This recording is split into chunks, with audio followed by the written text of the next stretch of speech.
10,000 years, that is how long the empire had stood, a cathedral of black obsidian stretching across the stars, swallowing civilizations the way oceans swallow stones. Inside its throne room, 1,000 species knelt on polished floors, heads bowed, weapons lowered, silent as the dead. But one figure was not kneeling. Gray armor, standard issue, small against the towering alien guards surrounding him. A soldier from a conquered world, standing at rigid attention while every creature in the hall pressed itself into the ground. The Empress descended her throne, silver eyes locked on the only upright body in the room. Her voice carried like a blade through silk. Kneel. He did not move. His hand tightened on his rifle. His heart held steady. 62 beats per minute, the same rate it held 17 years ago. On a frozen moon, where 11 soldiers knelt, and none of them stood back up. There is a moment, right before everything breaks apart, when the air gets so heavy you could drown in it. This is that moment.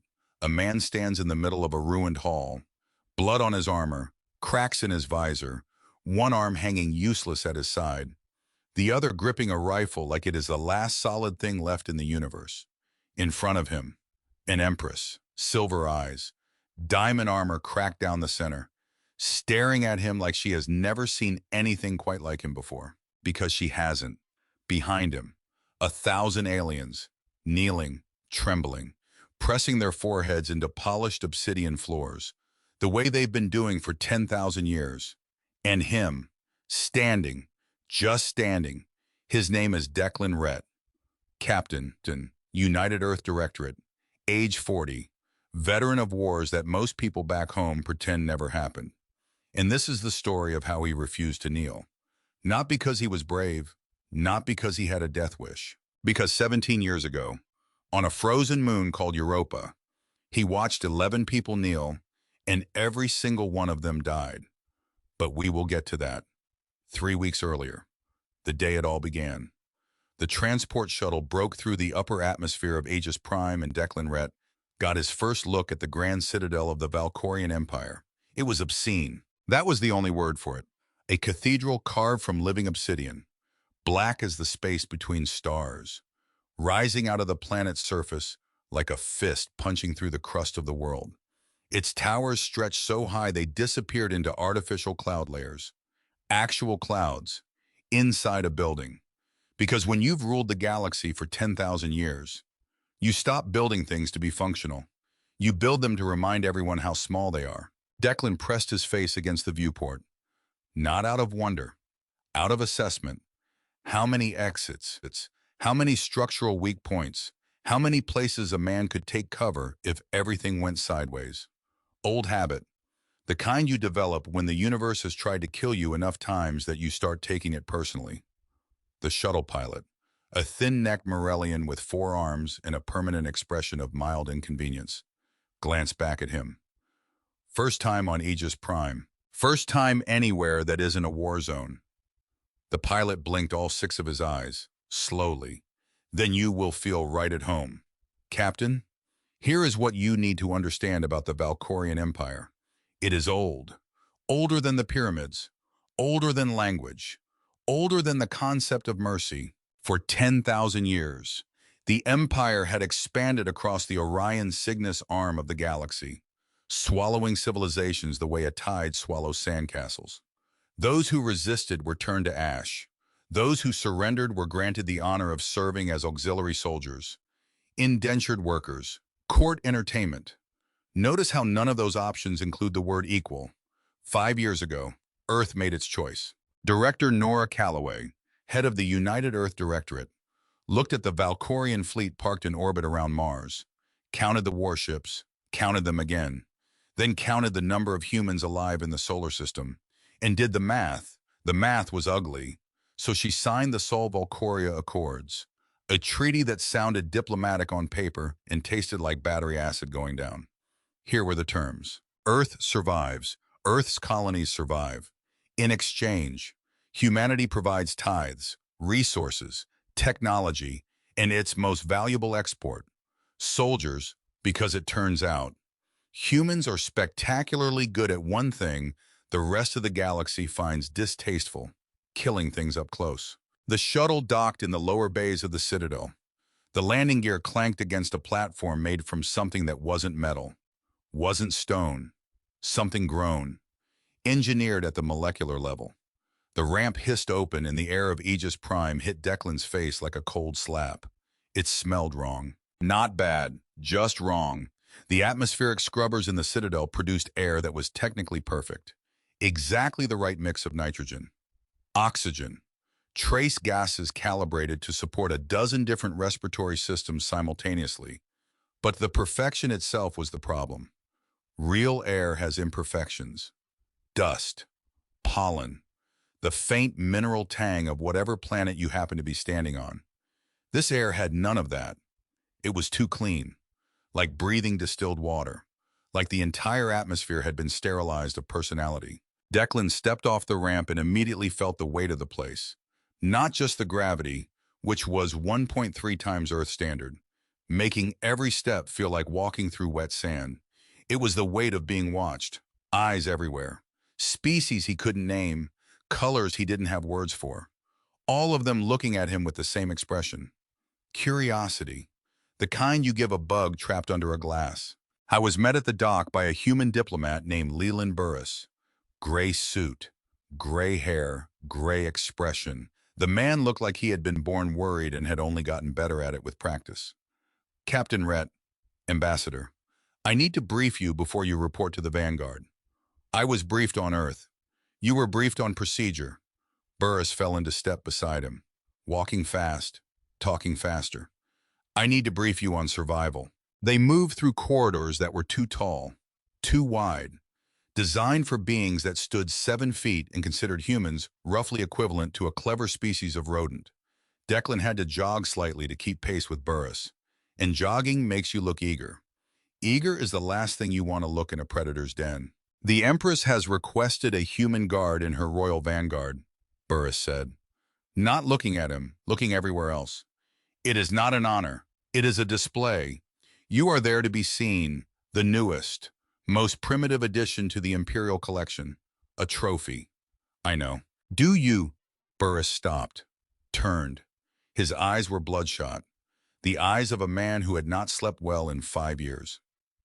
Captain, every species that has been absorbed into this empire has sent representatives to the Vanguard. Every single one of them has been broken within the first 6 months. Publicly, deliberately, as a demonstration of dominance. Sounds fun. It is not fun. It is a meat grinder with better lighting. Declan almost smiled. Almost. Ambassador, I survived the Jovian insurrections. I survived Europa. I survived 3 years in a POW camp on Titan, where the daily calorie allotment was 600 and the nightly temperature was minus 180. He leaned closer. A fancy room full of tall aliens in nice armor is not going to break me.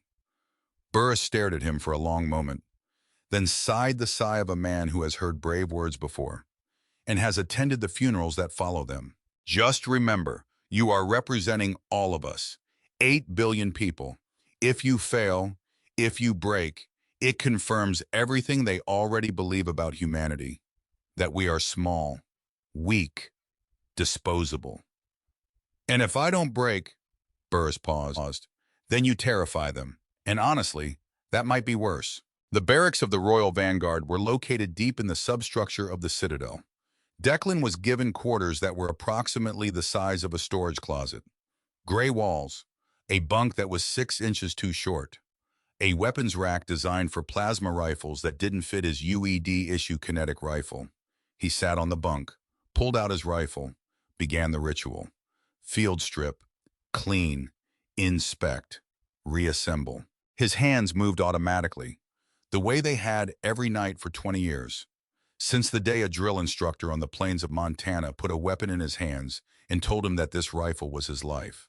That was only half true. The rifle was his routine, his meditation, his way of telling the chaos of the universe that at least one thing would be clean, precise, functional. He was halfway through the bolt assembly when the door hissed open. A shadow filled the frame, and then some. Commander Vero, 7 feet 2, Biometric armor pulsing with faint violet light. Face angular, sharp, beautiful in the way that a blade is beautiful. The kind of face that makes you think about damage. His eyes swept the room, took in Declan, the bunk, the rifle parts spread on the mattress, all in about half a second. So, Varro said. His voice was a low vibration, the kind of sound you feel in your molars before you hear it in your ears. This is what they sent us. Declan did not stand, did not salute. He continued cleaning the firing mechanism with a microfiber cloth. Captain Declan Rhett, reporting as, I did not ask your name. Silence. I asked what they sent us. Varro stepped into the room. The doorframe barely contained him. And the answer, apparently, is a primate with a projectile weapon. How quaint. It gets the job done. It throws metal at things, like an ape throwing rocks. Varro's lip curled. Listen carefully. Human, because I will not repeat myself. He leaned down, close enough that Declan could see the faint scars on the alien's jaw, the marks of old battles, old pain. When the Empress arrives tomorrow, you will match my stance. You will not speak, you will barely breathe. You will be a statue, a piece of furniture. If you dishonor this formation, I will personally throw you into the atmospheric incinerators, and I will not even file the paperwork. Declan met his eyes, held them. Understood, Commander. Varro stared at him, searching for something. Fear, submission, the crack in the foundation. He didn't find it. The alien's jaw tightened. His armor lights flickered once, twice, then he turned. Keep your eyes forward tomorrow. Primate. The door hissed shut. Declan sat in the silence, slid the bolt assembly back into the rifle, felt the satisfying click of metal finding its home. Then he let out a breath he didn't know he'd been holding. Because here's the thing about courage. Real courage. Not the movie kind. It doesn't feel like fire. It feels like a cold knot in your stomach that never quite goes away. It feels like knowing exactly how bad things can get, because you've been there, and choosing to stay anyway. Declan Rhett had been there, on a moon called Europa, 17 years ago, and it had never left him. Here is what happened on Europa. He doesn't talk about it. Never has, probably never will. But you need to know. Because without Europa, nothing that happens next makes any sense. I was 23, a lieutenant. Green as grass, but too stubborn to admit it. Still believed the recruiting posters. Still thought the uniform meant something beyond fabric and regulations. Still looked at his commanding officers and saw competence instead of men who were just as scared as he was, just better at hiding it. His squad, 11 soldiers, was deployed to suppress a separatist uprising in the underground colonies of Jupiter's ice moon. Europa, a frozen shell wrapped around a subsurface ocean. Humanity had built mining colonies in the ice layer, tunnels that stretched for kilometers. Dark, cold, the walls sweating condensation that froze into crystals that looked beautiful until you realized they meant the heating systems were failing. The mission went bad on day 1 and got worse from there. By day 4, they were pinned down in a collapsed mining tunnel. No comms, no extraction, no hope. The separatists surrounded them, outnumbered them 5-1. Their commanding officer, a major named Whitfield, made a decision. Surrender. Drop your weapons, Whitfield ordered. Voice cracking, hands shaking. Get on your knees, hands behind your heads. They'll take us prisoner. It's over. Declan's gut screamed at him. Every instinct, every nerve, telling him that kneeling in front of people who wanted you dead was not surrender. It was just dying with extra steps. But he was 23, and Whitfield was the major, and orders were orders. So they knelt, 11 soldiers, on their knees, in the ice and the dark. The separatists walked down the line and executed them, one by one, a single round to the back of each skull. Clinical, methodical, like checking items off a list. Declan survived because at the exact moment the shooter reached him, a secondary tunnel collapsed. The concussion threw him sideways, into a drainage pipe, buried under rubble, left for dead. He lay there, for 31 hours, listening to the silence where his squad used to be. 11 people, Alive 1 second, gone the next, because they knelt. It took him 3 days to dig himself out, 2 more to reach a UED outpost. He walked in covered in blood, most of it not his, sat down, and didn't speak for 4 days. When he finally did speak, he said one thing: "I'm never kneeling again." The therapist called it trauma response. The commanders called it insubordination. Nora Calloway, who read his file years later, called it something else entirely. She called it useful. Director Nora Calloway's briefing came through encrypted channel the night before the ceremony. Voice only, scrambled, bounced through 6 relay stations between Aegis Prime and Earth. Declan, Director. Tomorrow is the formal presentation to the Empress. The entire court will be watching. Broadcast to 100 worlds. You understand what that means? I understand I'm a zoo exhibit. You're a message. Calloway's voice was steel wrapped in silk. She had that quality, making you feel like she respected you, even when she was ordering you to do something that might get you killed. The accords state that human military personnel retain their own martial traditions while on duty. Our soldiers stand at attention. They do not kneel. The Empress might have a different opinion about that. The Empress can have whatever opinion she wants. The treaty is the treaty. If you kneel, you set a precedent. You tell every species in that empire that humans are slaves, not soldiers. And if we're slaves, the treaty means nothing, because slaves don't negotiate. They just die slower. Silence. The faint hiss of interstellar static. So my orders are: stand. That is your order. Stand straight, stand tall, and do not kneel. No matter what they threaten, no matter what they do, you hold that line. Declan. Silence on the line. Just the hum of interstellar distance. The sound of light years compressed into a cable no thicker than a human finger. And if they kill me for it, a pause, longer than comfortable, long enough that Declan wondered if the connection had dropped, long enough to hear the ghost of a breath on the other end. The kind of breath someone takes when they are choosing words that might amount to a death sentence for someone they respect. Then you die standing, and 8 billion people will know that humanity does not bow. Another pause, shorter this time, but heavier. I won't pretend this is fair, Declan. I'm asking you to carry something that no one person should have to carry. The weight of an entire species on your shoulders.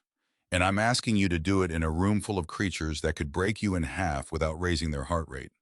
You didn't pick me because I'm unbreakable, Director. No. Calloway's voice softened. Just a fraction. Just enough to be human. I picked you because you already broke. On Europa. And you put yourself back together. That's rarer than you think. Most people who break stay broken. You broke and became something harder. The channel went dead. Declan sat on his bunk for a long time after that, staring at the gray wall, thinking about 11 soldiers who knelt and never stood again, thinking about how some orders are worth following, and some are worth dying for. The Grand Court of the Valkorian Empire, Ceremony Day. The hall was beyond anything Declan had imagined, and he had imagined quite a lot. Vaulted ceilings that stretched so high they vanished into artificial mist. Chandeliers the size of warships. Carved obsidian walls that seemed to absorb light and return darkness. The floor was polished to a mirror shine, so perfect that Declan could see his own reflection staring back at him. A small gray figure in a sea of giants. 1,000 dignitaries filled the hall. Planetary governors, military lords, aristocrats from dozens of conquered worlds, all draped in iridescent silks and bioluminescent jewels, all radiating the particular brand of confidence that comes from never having been told no. Declan stood at the base of the platinum throne, flanked by Varro and the Praetorians, 12 towering figures in violet pulse armor, warriors engineered for perfection, bred for obedience, designed to make everything around them look small. Declan's standard issue gray armor looked like a mistake, and in a way, that was the point. Varro leaned toward him, not looking at him, never looking at him. Remember, statue, furniture. If you embarrass this formation, incinerators, no paperwork, got it.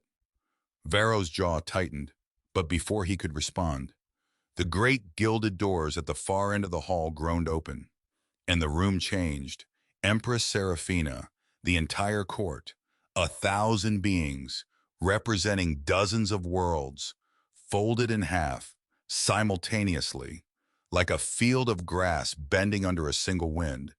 It was beautiful, in a terrifying way, a demonstration of absolute obedience, choreographed over millennia, perfected by fear. The Empress moved with a predatory grace that Declan had never seen in any creature, human or otherwise.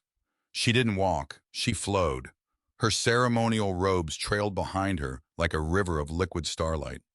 Her features were sharp, geometric, cold in the way that a glacier is cold, beautiful in the way that a glacier is beautiful. And like a glacier, she could crush you without noticing. Her eyes were the worst part. Solid silver, no pupil, no iris, just polished mirrors that reflected everything and revealed nothing. She ascended the obsidian steps to her throne, sat down, and the court remained bowed, waiting. Commander Varro dropped to one knee, his armored joints clicking. The Praetorians followed, 12 warriors, perfectly synchronized, heads bowed, weapons lowered, and Declan Rhett remained standing. It was not an accident. It was not a mistake. It was not even particularly brave. In that moment, it was just a man doing what he'd been doing for 17 years, refusing to die on his knees. He stood at rigid attention, boots aligned, chin tucked, eyes locked on a point just above the Empress's head. His rifle snapped to a resting position against his hip. Textbook UED, parade ground perfect, and completely, absolutely, wrong, by every standard of every species in the room. The silence that followed was not the normal kind. This was the silence of 1,000 people holding their breath at the same time. The silence of a system that has worked the same way for 10,000 years, suddenly encountering an error it doesn't know how to process. The atmospheric scrubbers hummed. Somewhere in the vast distance of the hall, a chandelier made of captured starlight swayed slightly in a current generated by the sheer number of bodies exhaling at once. Seraphina sat, motionless. Her silver eyes drifted across the kneeling masses, slow, proprietary, the gaze of someone surveying something they own. 1,000 species, 100 conquered worlds, all pressed to the floor like flowers in a book, preserved, beautiful, lifeless. Then those eyes stopped. On him. The temperature in the room seemed to drop 10 degrees. Declan felt it, in his bones, the way prey feels the predator's gaze before the strike. 1,000,000 years of evolution screaming at him to run, to kneel, to make himself small. He didn't move.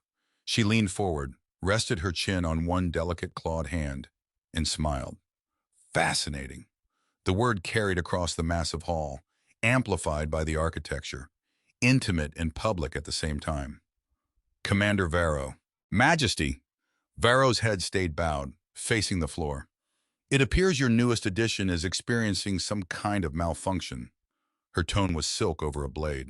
Or perhaps the gravity of Aegis Prime is simply too complex for his primitive skeletal structure to manage a basic genuflection. Laughter, rippling through the aristocratic ranks, nervous, sycophantic. The kind of laughter that is really just relief that someone else is the target. Forgive the creature, Empress, Varro said, rising slightly but keeping his submissive posture. The human mind is notoriously slow to process basic protocol. I will correct the error. He turned toward Declan, all 7 feet of him, his hand dropping to the hilt of his plasma blade, the violet lights on his armor flaring bright. Human, a hiss, low and lethal. You are in the presence of the sovereign of the stars. Drop to your knees, or I will sever your legs and force you to kneel on the stumps. Declan's heart was at 62 beats per minute. He knew because the HUD inside his helmet told him so. 62. Resting rate. The same as it was every morning when he woke up. The same as it was when he crawled out of rubble on a frozen moon 17 years ago. Because panic was something he'd left behind a long time ago. I am standing at attention, Commander. His voice came through the helmet's external speakers. Clear, steady, filling the hall. As per the martial regulations of the United Earth Directorate, gasps, an audible shockwave rolling through the dignitaries. Because this didn't happen. Not here. Not ever. An auxiliary soldier had just talked back. In the Empress's own court. Serafina raised one finger. Vero froze, blade half drawn. A regulation. She stood, robes cascading around her as she descended the steps. Each footfall silent, each movement deliberate. You invoke a regulation of a dirtball planet in my court. She stopped 2 feet from him. She was taller. He had to look slightly up, and she wanted him to feel that difference. You are alive because I permit it.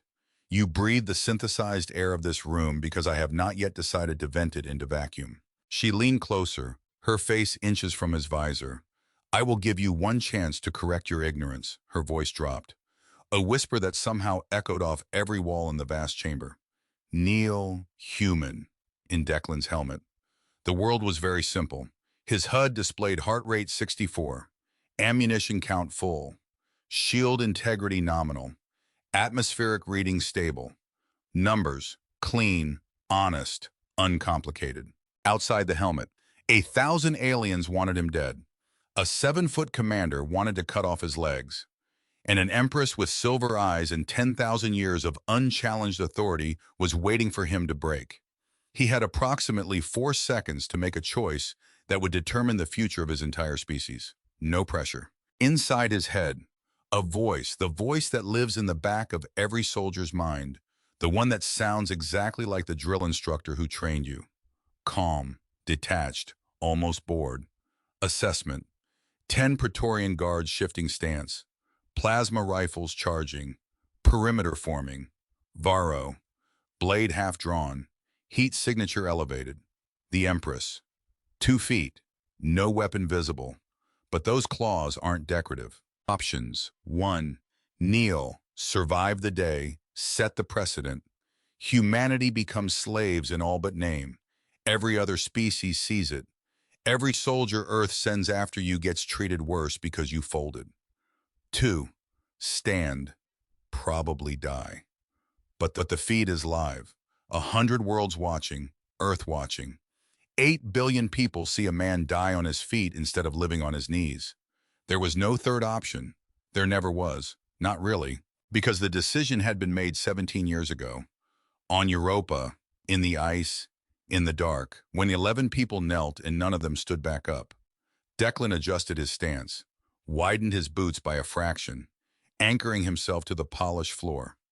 He brought his rifle up, sharp, precise. The ceremonial present arms position that every UED soldier learns in their first week of training. The metallic clack of the weapon echoed through the silent hall like a gunshot. With all due respect, Your Imperial Majesty. His voice, steady, calm, amplified by the helmet speakers, reaching every corner of that impossible room. My answer is no. The silence that followed was not really silence. It was the sound of a system crashing. 10,000 years of absolute obedience, hitting an error it had never encountered. 1,000 brains, alien and otherwise, trying to process data that did not fit any existing model. A human said no to the Empress, in her own court, on her own throne world. A collective gasp tore through the nobility. Several dignitaries stumbled backward. An aristocrat from the Pelian delegation actually fainted. Impressive. Considering the Pelians had 4 legs and a remarkably low center of gravity. In the diplomatic gallery, Ambassador Leland Burris buried his face in his hands. He was already composing the emergency transmission to Earth in his head, starting with, "I regret to inform you," and ending with, "May God have mercy on us all." Commander Vero roared, a sound that Declan felt in his rib cage. The plasma blade ignited fully, brilliant purple energy casting hard shadows across Declan's gray armor. "Die, you insolent vermin!" "Halt!" Serafina's voice cracked like a physical force. Varro froze, his blade inches from Declan's neck, so close that the heat began to scorch the outer coating of his shoulder plate. The smell of burning ablative material filled his helmet. He didn't blink. Serafina stared at him, and for the first time, Something other than supreme authority flickered across those silver eyes. Confusion. Nobody had ever said no. Not in 10,000 years. Entire fleets had been burned for smaller insults. Whole civilizations had been erased for less. You dare a whisper, inches from his visor. You dare deny my command I can order the atmospheric incineration of your homeworld with a single word. She paused, and in that pause, Declan saw something else in her eyes. Behind the anger, behind the confusion, loneliness. The profound, crushing isolation of a being who has never, not once, in her entire existence, heard the word no. Explain yourself, human, before I have you skinned alive and broadcast to your directorate. The air in the Grand Citadel felt as heavy as deep water. The atmospheric scrubbers hummed loudly in the deafening quiet. 10 Praetorian guards had shifted their stances, their plasma rifles humming to life, forming a lethal perimeter around the solitary human. Declan could feel the heat radiating from Vero's half-drawn blade to his left. He knew that one wrong word, one slight twitch of his finger, would result in him being vaporized before his nerve endings could register the pain. He stared into the Empress's silver-glowing eyes. He saw centuries of unchallenged authority, a deep-seated belief that the entire universe existed merely to serve her whims. She was expecting fear. She was expecting the human to shatter under the weight of her presence, to collapse to the floor weeping for mercy. Instead, Declan lowered his rifle to the resting position. Slow, deliberate, every movement controlled, non-threatening, but not submissive. If it pleases the Empress, I will explain. He locked eyes with her through his visor, held them, did not look away. Humanity signed the Sol Valkyria Accords to serve as your sword and your shield. We agreed to bleed for your empire. We agreed to die for your empire. A breath. But we did not agree to be broken by it.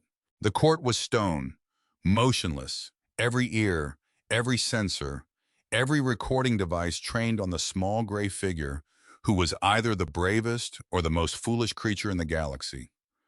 On Earth, our history is written in the blood of tyrants and the ashes of empires that demanded blind obedience. Thousands of years ago, a soldier said something that every human child learns. A man on his knees has surrendered his ability to fight. He has surrendered his perimeter. He has surrendered his life. Declan gestured, slightly, toward the Praetorians kneeling around the room. Look at your vanguard, Majesty. Seraphina's eyes followed his gesture, almost involuntarily. They are on their knees. Their center of gravity is compromised. Their weapons are lowered. Their reaction time is degraded. He let that sink in. 1 heartbeat. 2. If an assassin breached this hall right now, it would take Commander Vero exactly 1.2 seconds to stand, draw his weapon, and acquire a target. The number hung in the air like a verdict. In my world, 1.2 seconds is a lifetime. In 1.2 seconds, you would be dead. Seraphina stiffened. Her silver eyes snapped to Vero, who was still frozen in his awkward half-crouch. Blade held uselessly to the side, trying to maintain reverence while also trying to figure out if the human was right. He was, and every warrior in the room knew it. A shield does not fold, Your Majesty. Declan's voice dropped, deeper, the voice of a man telling a truth he has earned in blood. A wall does not bow. You ordered my people to provide the ultimate defense. You assigned me to guard you, but a soldier on his knees is not a guard. He paused, and the pause was louder than everything he'd said. He is a victim, waiting for the executioner's axe. The words settled over the hall like snow, cold, quiet, undeniable. We do not kneel, because humanity refuses to be victims ever again. I will stand at your side. I will take a plasma bolt to the chest for you. I will fight until my armor is slag and my blood runs dry. He snapped back to attention, rigid, perfect, statuesque. But I will not kneel. The court was paralyzed, because here was the problem. The logic was perfect, not emotional, not defiant for the sake of defiance.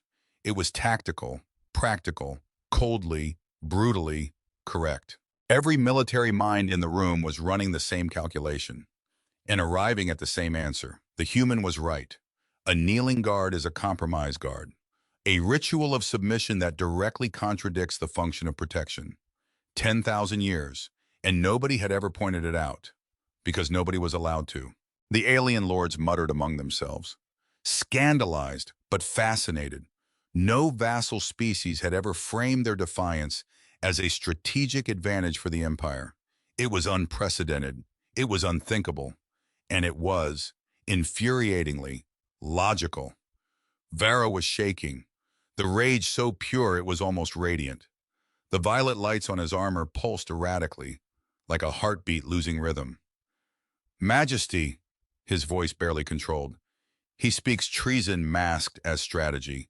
Allow me to execute him. And this is the moment, the hinge point, the breath between destruction and survival.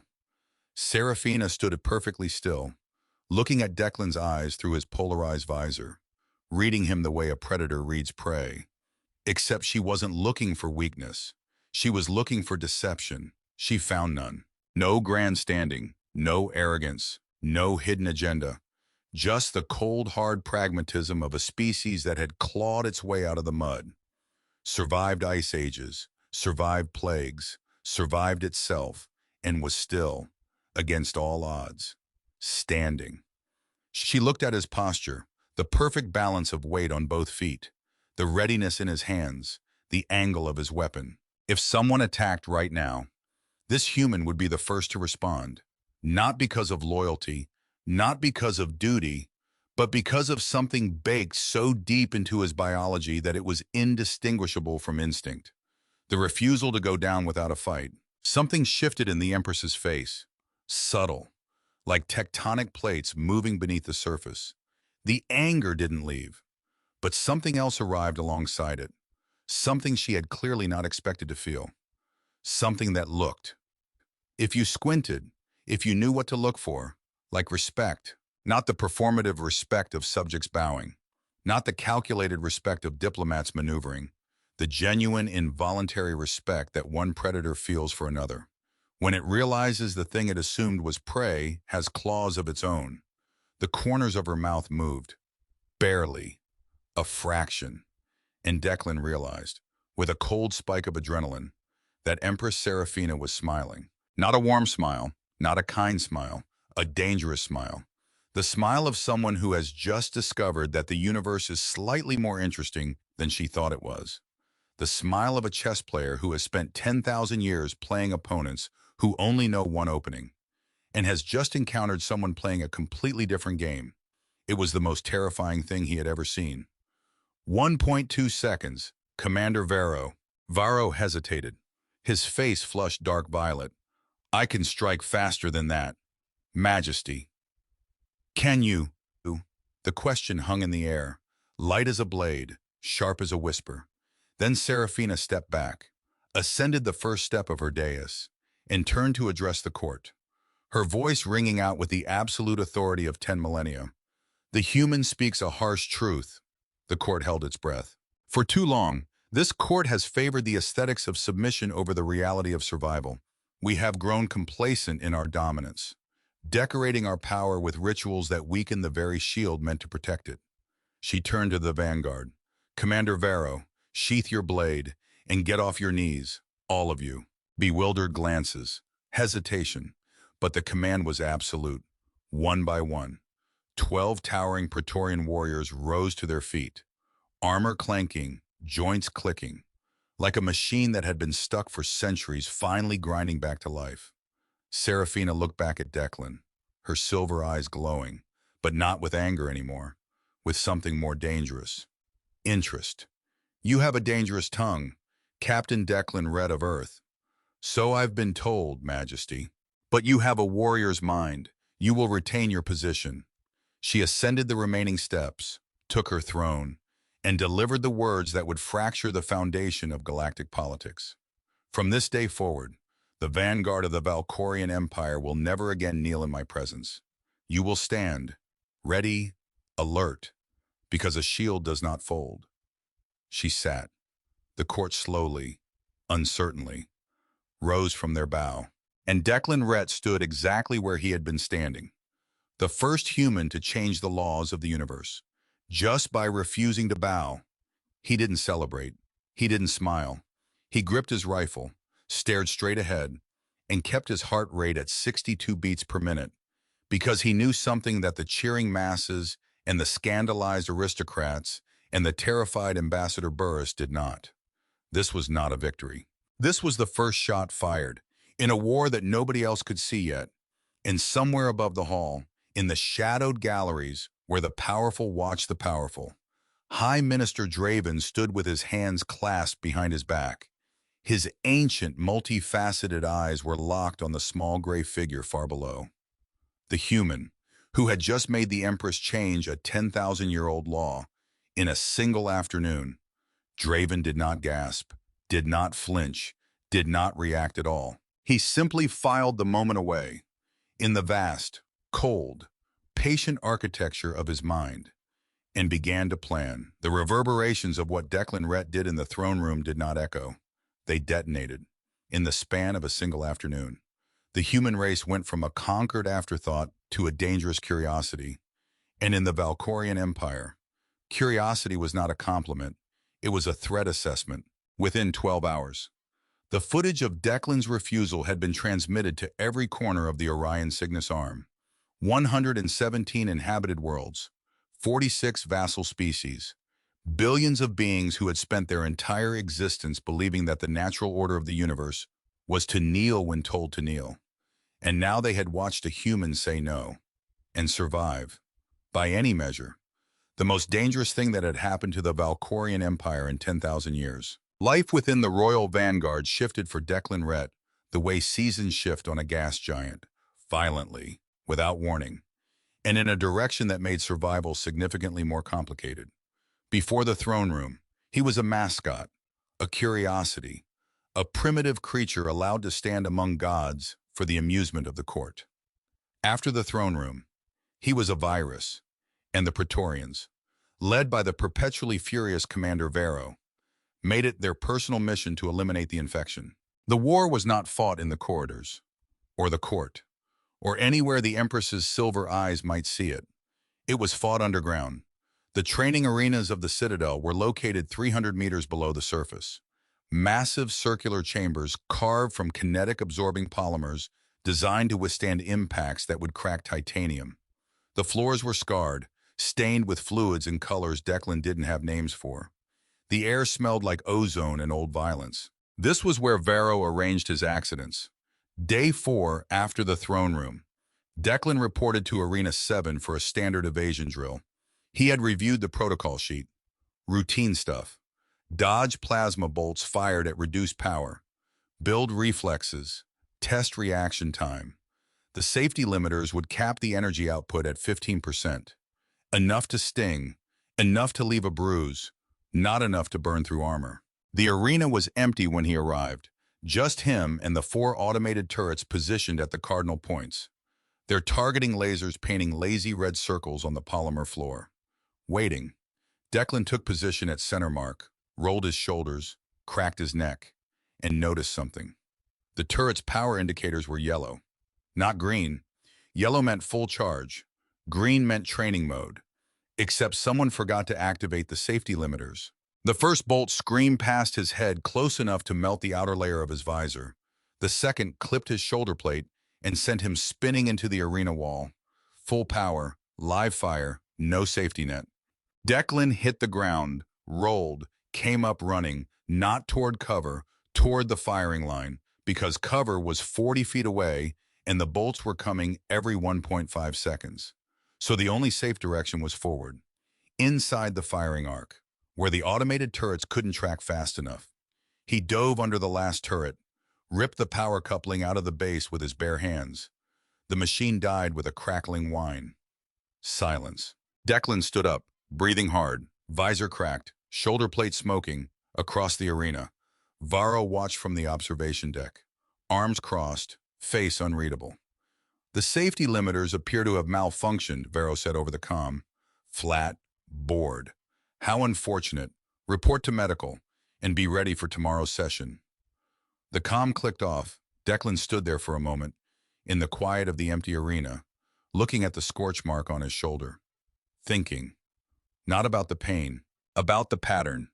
Day 7. Hand-to-hand combat rotation. Declan was paired against a Kalan elite, a reptilian warrior whose muscle density was roughly 3 times that of a human. 7 feet of scaled, armored, bad-tempered biological weapons platform. The Kalan outweighed Declan by a factor of 2.5. Its claws could shred standard armor plating. Its reaction time was 40% faster than a human's. On paper, this was not a fight. It was a disposal. And everyone watching knew it.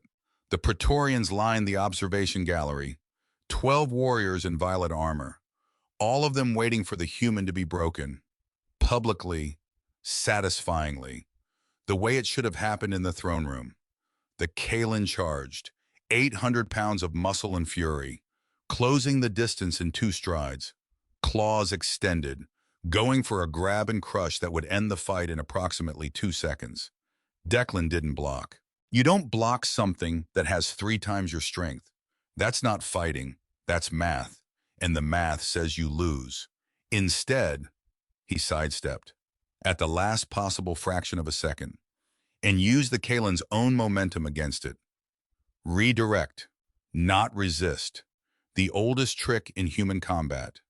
Older than gunpowder, older than steel, going all the way back to when humans were small, soft things on an African savanna, surrounded by predators that were bigger, faster, stronger, and somehow survived anyway, because humans don't fight fair.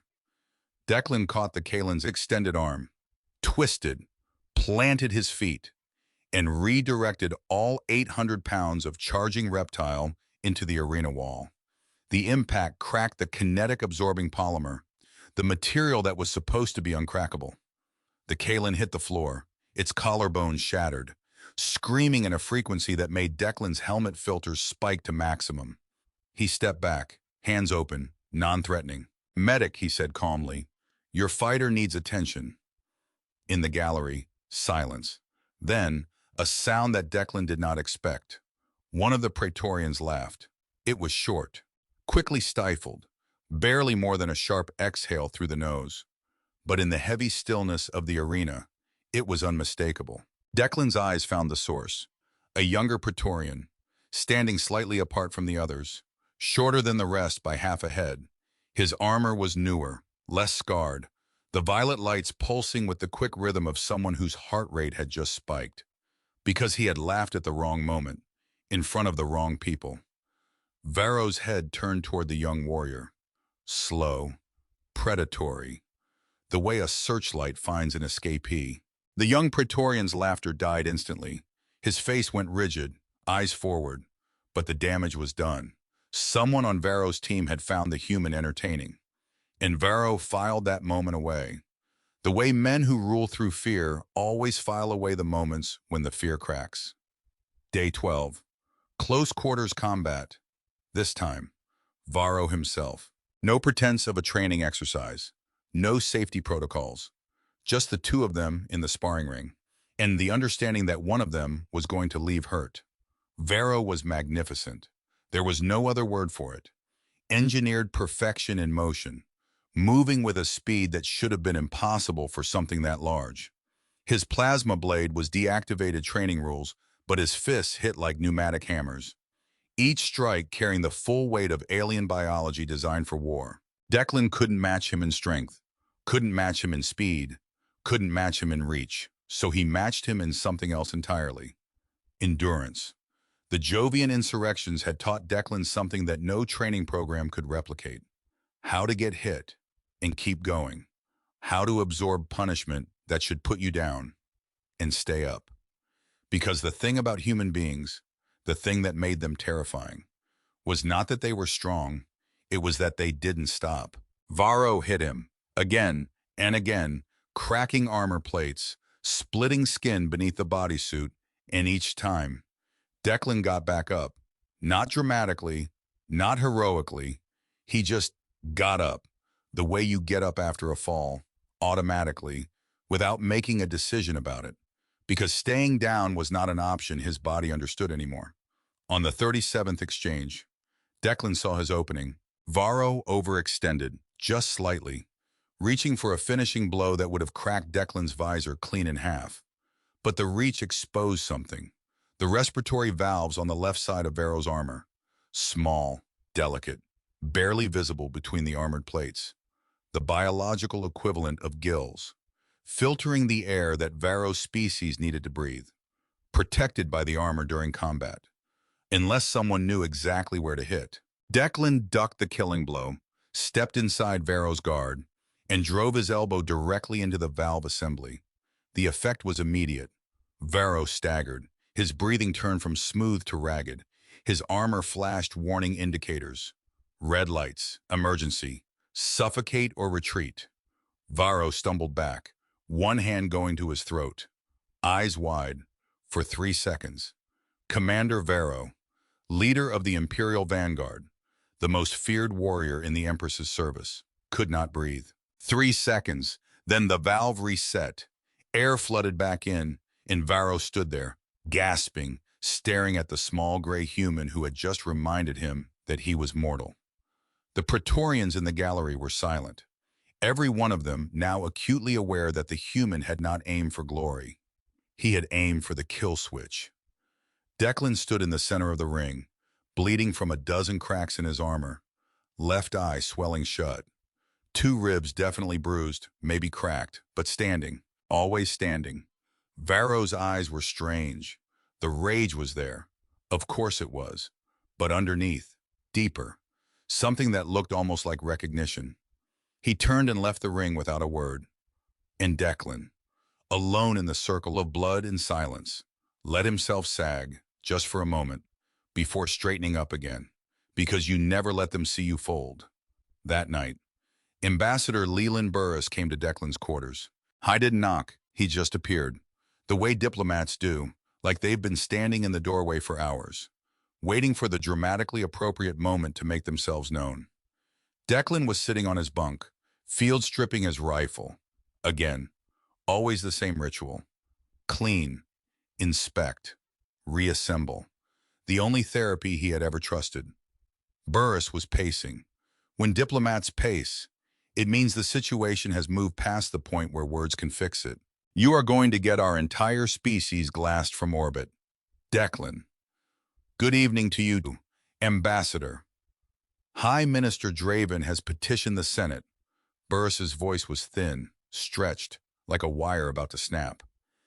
He wanted your commission revoked, your home settlement on Earth bombarded as a punitive measure, and your body returned to the Directorate in pieces as a message. Declan continued cleaning the firing mechanism, his hands steady, the way they always were when the world was falling apart. If the Empress wanted us dead, she wouldn't have ordered her guards to stand. This is not about the Empress. Burris stopped pacing, leaned against the cold wall. His face was pale, the face of a man who had spent 5 years juggling chainsaws and had just been handed a live grenade. This is about Draven. He represents the old guard.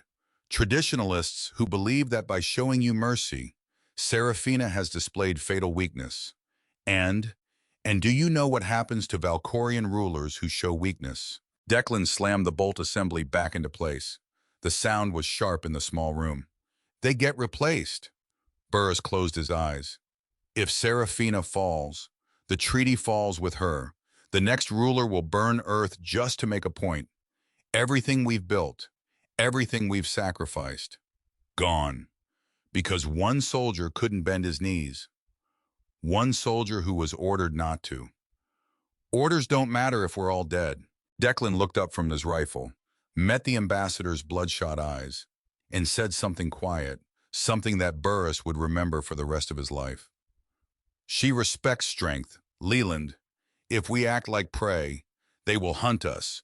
If we stand our ground, they hesitate. That hesitation is the only thing keeping Earth alive right now. Not the treaty, not your diplomacy. That one moment of doubt in an alien's eyes when she looks at us and thinks, maybe they're not as weak as we assumed. He paused. That doubt is worth more than every word on every page of the Sol Volcoria Accords. Burris stared at him, opened his mouth, closed it, then left. Because there was nothing to say to a man who was probably right, and definitely going to get everyone killed anyway. While Declan fought for survival in the arenas below, the machinery of treason was turning in the halls above. High Minister Draven's private chambers were located in the oldest section of the citadel, carved not from the living obsidian of the modern structure, but from the original stone of Aegis Prime itself. Pre-imperial, ancient, the walls were rough, organic, like being inside the ribcage of something vast and dead. Draven sat behind a desk made from the petrified heartwood of a tree that had gone extinct 4,000 years ago. Because that was the kind of man Draven was. A man who kept dead things preserved and beautiful. How was old, even by Valkorian standards. His skin had the papery translucence of extreme age, the kind of age that stops being measured in years and starts being measured in eras. He had served under 3 emperors, had survived 2 attempted coups, had outlasted every political rival, every military challenger, every ideological opponent who had dared suggest that the empire should evolve. Draven did not believe in evolution. He believed in maintenance. The way an engineer believes in maintenance. You find the cracks, you seal them, you replace the weak components, you keep the machine running, and the machine had been running for 10,000 years. Because men like Draven had kept it running, while softer men with softer ideas had come and gone like weather. His eyes, multifaceted like a dragonfly's, caught light at angles that suggested they were seeing far more than what was directly in front of them. They were the eyes of a man who had learned patience not as a virtue, but as a weapon, the most lethal weapon in his considerable arsenal. And right now, what they were seeing was the beginning of the end. Not of the Empire, never of the Empire. Draven loved the Empire the way a surgeon loves a patient, with a willingness to cut. The end of Seraphina. She had been a problem before the human, an empress who preferred reform over conquest, diplomacy over dominance. She spoke of modernization, of treating vassal species with something approaching respect. Dangerous ideas, but manageable, until the human had given her a weapon, a philosophy, a justification. A shield does not fold. 4 words, and they had cracked the foundation of 10,000 years of power. Draven understood something that the rest of the court did not. It was not the human who was dangerous. It was what the human represented. Proof that defiance could be tolerated, that the absolute hierarchy of the empire was not. In fact, absolute. If one human could stand and survive, others would try. And empires, Draven knew from exhaustive historical study, did not fall from external attack. They fell from internal erosion, small cracks, left unrepaired, until the whole structure collapsed under its own weight. 3,000 years ago, the Therian alliance had made the same mistake, showed mercy to a rebellious vassal species, loosened the chains, and within a generation, the alliance was ash. Draven had studied that collapse his entire life, written scholarly works about it, dedicated his existence to ensuring the Valkorian Empire would never repeat the error. And now, a human had walked into his carefully maintained cathedral and started kicking the walls. So, Draven would do what he always did, remove the problem, surgically, precisely, and in a way that served the Empire's long-term survival. He pressed a comm panel on his desk. Send Commander Varro to my chambers. Varro arrived carrying the particular brand of controlled fury that had become his default setting since the throne room. His armor was freshly repaired, but Declan's elbow strike had left a hairline fracture in the left valve housing that the engineers could fix cosmetically. Not structurally, every deep breath sent a whisper of pain through Varro's chest, a constant reminder that a human had found his weakness. Draven poured 2 cups of distilled stellar wine. The liquid was blue-black and seemed to contain actual light, moving, swirling, like a trapped nebula in a glass. Varro didn't sit. He never sat in the presence of his superiors. The Empress's mind has been poisoned by the primate. Draven's voice was silk, low, patient, the voice of a teacher explaining something obvious to a slow student. She values his crude instincts over your engineered perfection. It is a tragedy, Commander. It is a temporary madness, Varro growled, his armor lights pulsing erratically. I will find a reason to execute the human. A breach of protocol, a misstep. I will tear him apart in the sparring ring. No. The words stopped Varro cold, because Draven did not raise his voice. He lowered it, and somehow that was worse. The human is merely a symptom, Commander. Draven set down his glass, steepled his ancient fingers. The Empress's leniency is the disease. He paused. Let the implications settle. She is already negotiating to liberate 5 additional vassal species from military conscription. Did you know that? Varro didn't know that.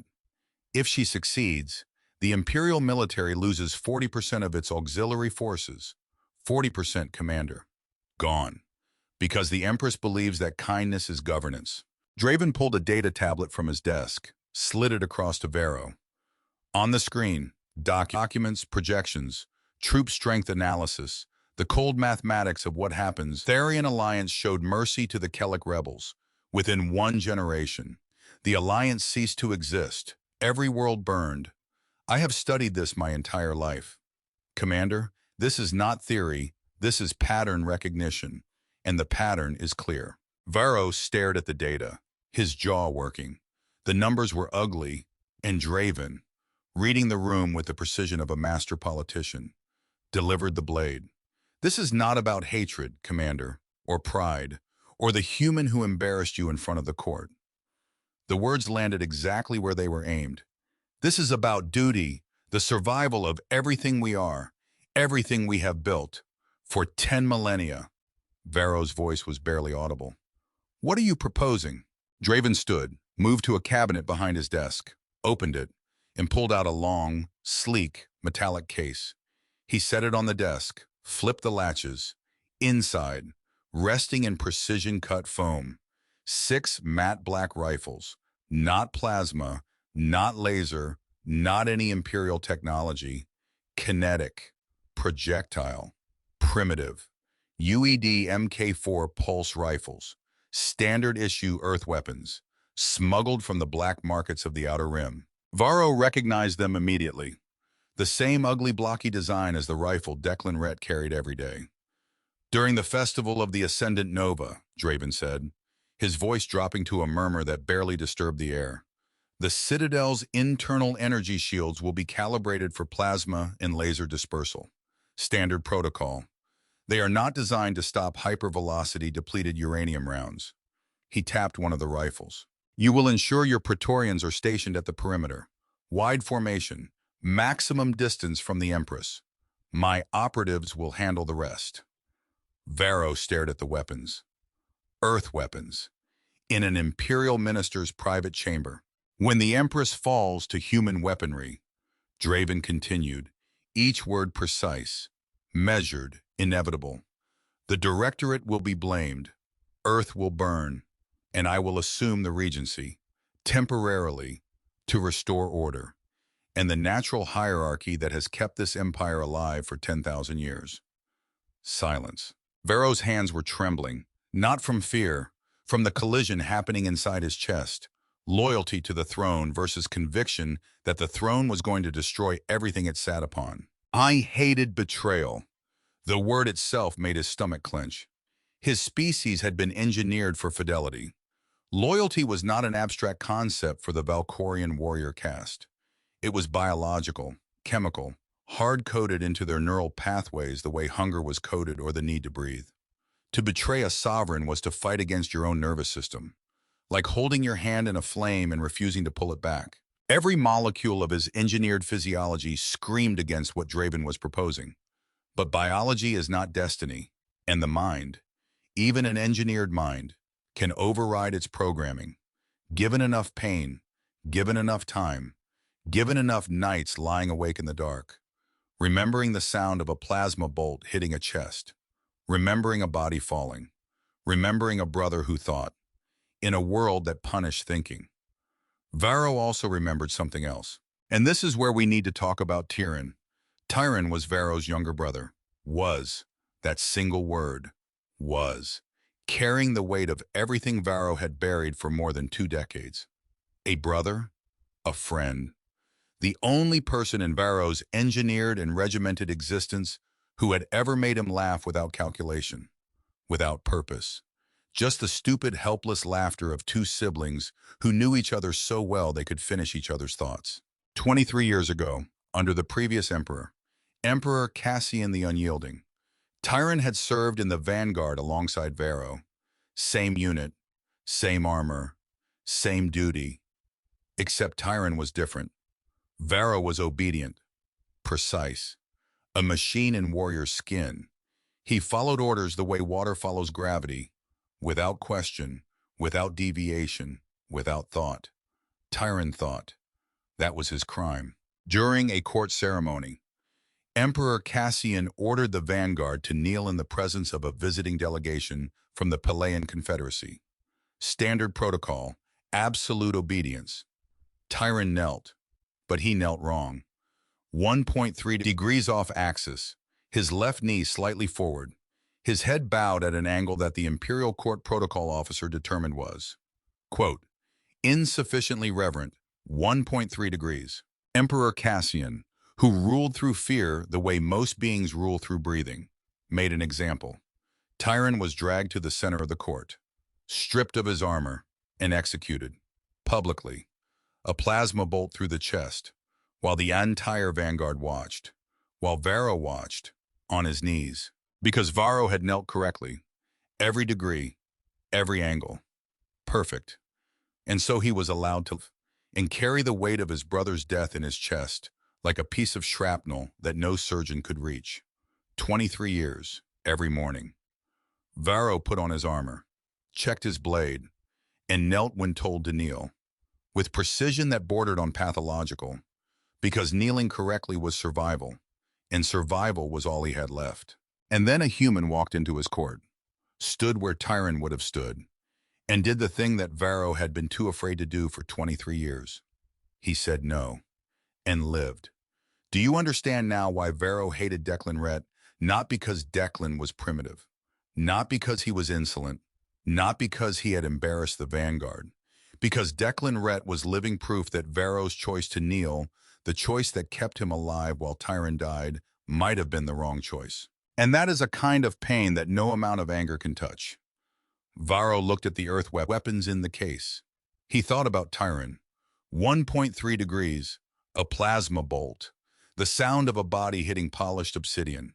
He thought about Seraphina, her reforms, her mercy, her insistence on treating lower species like something other than tools. He thought about the Tharian alliance, 40% troop reduction, internal collapse, ash. And he thought about Declan Rhett, standing in the throne room, saying no, and changing the universe while Varro knelt. Again. When? Varro said quietly. The festival is in 9 days. Varro closed his eyes, opened them, and nodded. Draven smiled, the thin, patient smile of a man who has been moving chess pieces for longer than most civilizations have existed. For the Empire, Commander. For the Empire, Varro repeated. But the words tasted like surrender, and Varro knew exactly what surrender tasted like. He had been swallowing it for 23 years, 7 days before the festival. Declan noticed the weapons. Not directly. He wasn't given access to Imperial supply logs or black market intelligence. He wasn't invited to security briefings. He wasn't consulted on defense protocols. He wasn't even allowed to access the general network without a Praetorian escort monitoring his terminal activity. He was, after all, still a primate with a projectile weapon, barely trusted to guard his own quarters, let alone investigate corruption. But that was the thing about being underestimated. People stopped watching you. They assumed the creature in the cage was too stupid to notice the lock was loose. And by the time they realized their mistake, the creature was already halfway out the door. But Declan Rhett had spent 20 years in military service. And the first thing you learn in 20 years of military service is that the supply chain tells you everything. It started with a requisition log, a mundane thing, boring, the kind of document that nobody reads unless they are either an accountant or deeply paranoid. Declan was the second kind. He'd noticed that the Citadel's atmospheric systems had been running calibration cycles every other day. Standard practice before a major event. But the specific calibration pattern was wrong. The kinetic dampeners, the shields designed to stop physical projectiles, were being systematically tested and then deactivated. Not all at once. That would be obvious. One by one, sector by sector, a gradual dimming of defenses that nobody would notice unless they were specifically looking for it. And nobody was. Because no advanced species in the Valkorian Empire used kinetic weapons. Projectile warfare was considered barbaric, primitive, like throwing rocks. Only one species in the known galaxy still relied on the brutal physics of mass times acceleration. Declan went to Leland Burris. Something's wrong. Something is always wrong. You've been here 3 weeks. The kinetic dampeners are being taken offline, sector by sector, ahead of the festival. Burris looked up from his diplomatic correspondence, his face cycling through several expressions. Confusion, calculation, then the particular shade of pale that diplomats turn when they realize the thing they've been afraid of is actually happening. That doesn't make sense. Nobody uses kinetic weapons. We do. Silence. Heavy. The kind that fills the space between a question and an answer nobody wants to hear. You think someone is planning to attack the Empress with Earth weapons. Burris said it slowly, testing each word, like a man walking across ice, checking for cracks. I think someone wants it to look like an Earth attack. Frame us. Use our own guns against her. The shields go down for kinetic rounds. Nobody thinks to check because nobody uses them, except humans. So when the Empress takes a depleted uranium round through the chest, every finger in the Empire points at Earth. Burris sat down, heavily, as if his legs had just received a memo from his brain explaining that the situation was significantly worse than previously estimated. Do you have proof? No. Then we can't act. If we accuse an imperial minister of treason without proof, they don't investigate. Declan, they retaliate immediately against Earth, against the colonies, against everyone we're trying to protect. So we do nothing. Burris looked at him, and in that look, Declan saw the fundamental difference between a soldier and a diplomat. A soldier sees a threat and acts. A diplomat sees a threat and calculates. How many people does action cost versus how many people does inaction cost? And sometimes, the math says inaction is cheaper. Declan hated that math. I need to contact Director Calloway on Earth. Encrypted channel. Comms to Earth are being monitored. They have been since the throne room incident. If you send a warning, it gets intercepted. If it gets intercepted, whoever is planning this knows we know, and they accelerate the timeline. Dead end, every door, closing. Declan stood in Burris's office, looking at the wall, not seeing the wall, seeing the geometry of a trap that was closing around him, around the Empress, around every human in the solar system. Then I do this alone. You can't stop an assassination without proof, without allies, without even knowing who. I don't need to stop it. I need to survive it. There's a difference. Burris opened his mouth, closed it, opened it again. You're insane. Probably, but I'm also the only person in this building who knows what a depleted uranium round sounds like when it hits armor plate. He walked toward the door. Declan. He stopped. If you're wrong about this, nothing happens. We look paranoid. And if I'm right, Burris's voice was very quiet. If you're right, then the only thing standing between the Empress and an assassin's bullet is you. Declan stood in the doorway, a small gray figure in a building designed for giants. Then I'd better not miss. 2 days before the festival. Night cycle. The Citadel's artificial lighting dimmed to simulate dusk. Though on a planet orbiting binary stars, dusk was more of a concept than an experience. Declan sat on his bunk, rifle stripped, parts laid out in perfect order, the ritual, the meditation, the one thing he could control. But tonight, his hands were not steady, not shaking, not quite, just hesitating, hovering over the components a fraction of a second longer than usual. As if the muscle memory that had carried him through 20 years of combat had developed a slight stutter. Because he knew, 2 days from now, something was going to happen at the Festival of the Ascendant Nova. He couldn't prove it, couldn't stop it, couldn't even articulate exactly what it would look like. But he knew. The way you know a storm is coming before the sky changes color. Something in the pressure, in the stillness, in the way the universe gets very quiet before it starts screaming. He put the rifle down, reached into his kit bag, pulled out a thin standard-issue data pad, the kind every UED soldier carries for field reports. And he started writing. Not a report, not an intelligence assessment, not a tactical briefing, a letter. He didn't address it to anyone specific. He thought about his mother, dead 12 years now. Cancer, the boring kind. Not the heroic battlefield death, just a slow, quiet diminishing. Until one Tuesday morning, she wasn't there anymore. I thought about his father, who he hadn't spoken to in 7 years, because some distances aren't measured in light years. They're measured in the things you can't unsay. The letter wasn't long. Declan had never been good with words, not the written kind. He was a man who communicated in actions, in the way he held his weapon, in the way he stood when the world told him to kneel. But tonight, actions were not enough. So he wrote, "If you're reading this, I didn't make it back. Don't feel sorry about that. I made my choices, every one of them, with my eyes open." Pause, cursor blinking. "I want you to know that I wasn't brave. I was just too stubborn to quit. There's a difference. Brave people choose to face danger. Stubborn people just forget that walking away is an option." He almost smiled at that. "I stood because 11 people knelt, and I will never forget the sound of what happened next. If this reaches Earth, tell them what I said in that throne room. Not the tactical argument, not the 1.2 seconds. Tell them the other thing. A shield does not fold. Whatever happens next, don't fold." He stared at the screen for a long time, then added one more line. "And if my father reads this, tell him I'm sorry I didn't call. I kept meaning to. I kept thinking there would be time. There's always supposed to be more time."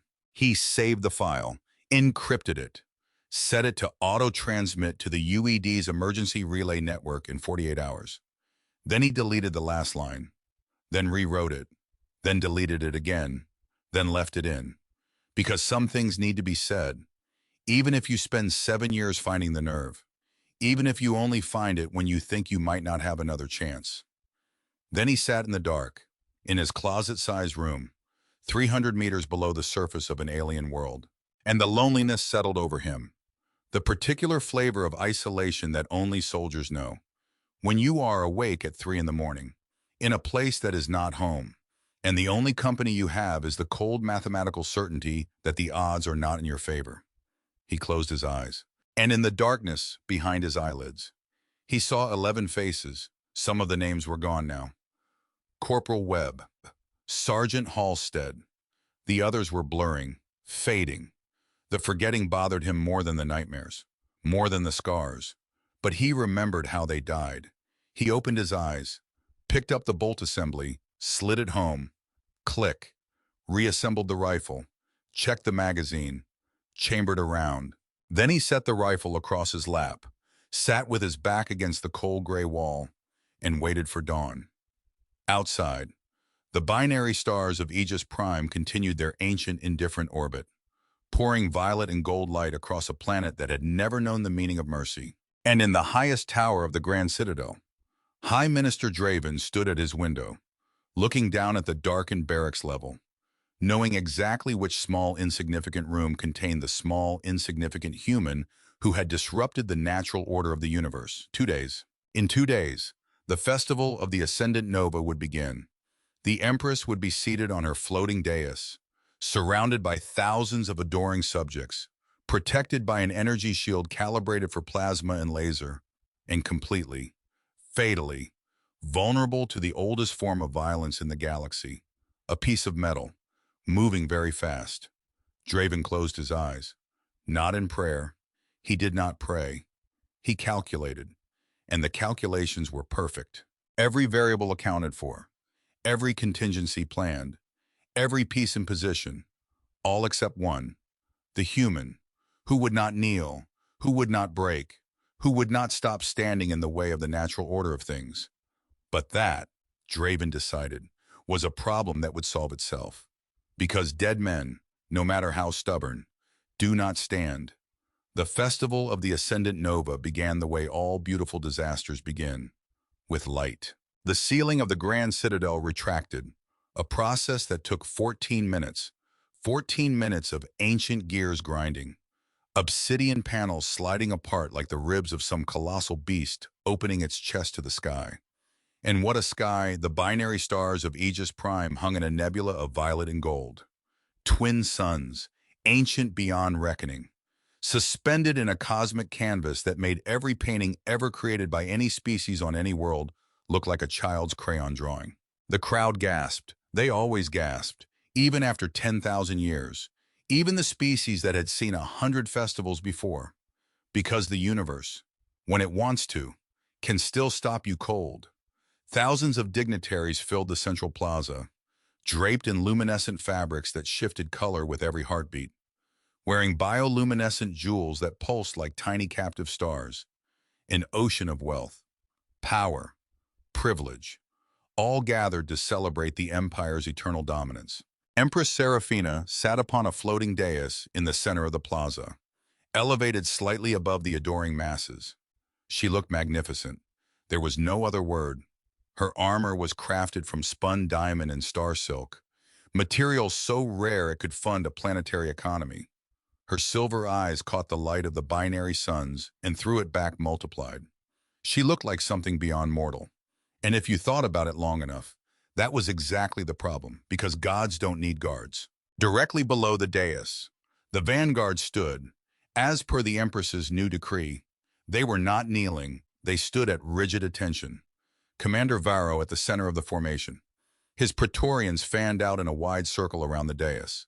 12 warriors in violet armor gleaming under the binary starlight. Captain Declan Rhett stood slightly closer to the Empress's right flank, his standard-issue gray armor standing out among the iridescent alien warriors like a scar on a painting. I was the only one who wasn't looking at the sky. He was looking at his HUD. The helmet display scrolled security data, shield frequencies, atmospheric readings, perimeter status, the kind of information that most people would find numbingly boring. Declan found it terrifying because the numbers were wrong. The energy shields projecting over the royal dais were shimmering with a faint blue frequency, new thermal and plasma deflection, the standard setting for formal events, designed to stop assassins wielding energy blades or plasma weapons. But the kinetic dampeners, the invisible fields meant to slow down physical solid projectiles, bullets, shrapnel, depleted uranium rounds traveling at 3,000 feet per second, deactivated, every single one. Declan's jaw tightened behind his visor. His eyes swept the perimeter, cataloging, calculating, the way he'd been doing every second of every day for the past 3 weeks. Why would Citadel security deactivate kinetic shields? Because no advanced species uses projectile weapons. They consider it barbaric. Only one species in this entire empire still uses mass times acceleration to kill things. Us. So if someone wanted to assassinate the Empress and blame humanity, his eyes snapped to the VIP balcony. High Minister Draven, standing at the railing, hands clasped behind his back, multifaceted eyes reflecting the starlight in 1,000 tiny prisms.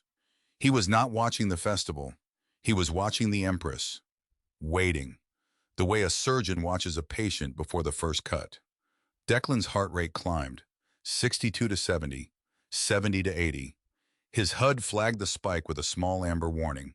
He ignored it, because his eyes had found something else. 3 figures, moving through the crowd, against the flow, where everyone else was drifting toward the center to get closer to the Empress. These 3 were pushing toward the edge of the vanguard's perimeter, from different directions, converging. Their robes were standard diplomatic issue, nothing unusual, except the way they walked. Declan had spent 20 years studying how people move when they're carrying weapons they don't want you to see. The slight stiffness in the right shoulder, the way the left hand stays close to the hip, the micro adjustments in stride length to compensate for unexpected weight. These 3 walked like soldiers carrying rifles under their clothes. And then, from beneath the first figure's robes, a flash of matte black, a silhouette Declan would have recognized in his sleep. UED Mk4 Kinetic Pulse Rifle. Earth Weapons. It's now. It's right now. Contact front. Declan's voice exploded from his helmet speakers, amplified, distorted by urgency into something barely human, cutting through the gentle murmur of the festival crowd like a thunderclap through silk. The three assassins abandoned pretense, robes thrown open, matte black rifles rising, aiming directly at the floating dais, at the Empress. And here, in this fraction of a second, everything Declan had said in the throne room 3 weeks ago became prophecy. The Praetorians reacted, but their reaction was exactly what Declan had predicted, exactly what he had warned about. They were trained for honor, for dueling, for deflecting slow-moving plasma bolts with energy shields, for intimidating enemies with their sheer mass. They were not trained for this. Commander Varro reached for his plasma blade. His biometric armor began the activation sequence. Power cells charging, shield generators spinning up, a process that took exactly 1.2 seconds. The depleted uranium rounds traveled at 3,000 feet per second. In 1.2 seconds, a round could cross the entire plaza 4 times. Declan didn't wait. He didn't think. There was no time for thought. Thought is a luxury. Thought takes milliseconds that the brain cannot spare when depleted uranium is already accelerating through a barrel at 3,000 feet per second. What happened instead was something deeper than thought. Something that lived in the spine, in the lizard brain, in the ancient primal wiring that had kept soft, hairless humans alive on a planet full of things with bigger teeth and sharper claws. Instinct. 20 years of combat, 3 years of surviving things that should have killed him. The Jovian tunnels, the ice of Europa, the slow starvation of a Titan prison camp, all of it compressed into a single explosive instant. Not remembered, activated, like a program that had been waiting in background. Patient, quiet, ready. He moved, a blur of gray armor, sprinting up the steps of the dais, closing the distance between himself and the Empress in a dead run that pushed his legs to their absolute mechanical limit. The first assassin pulled the trigger. The sound was obscene, in a hall designed for the whisper of silk and the hum of plasma. The rhythmic boom of human kinetic weaponry was a physical assault, the acoustic equivalent of a fist through stained glass. The rounds punched through the blue energy shield like it wasn't there. Because for kinetic projectiles, it wasn't. Declan hit the Empress at full speed, 210 pounds of human and armor, driving his right shoulder into her diamond breastplate. The impact sent the Sovereign of the Stars crashing to the floor of the dais and saved her life. Because the volley of depleted uranium rounds that shredded the air where her head had been a millisecond prior struck instead the platinum throne behind them.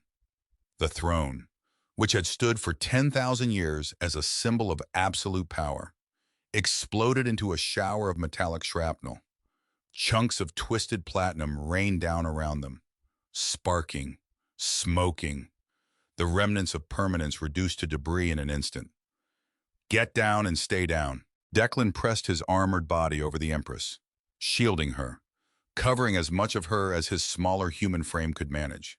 His back to the shooters, his body a barrier of ablative armor and stubborn biology, because that's what shields do. The crowd erupted.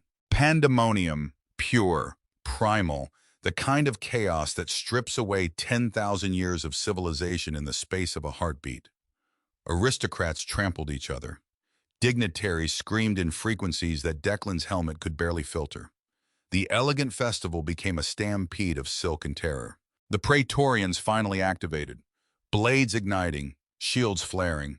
But the assassins had planned for the delay. They were already laying down suppressing fire.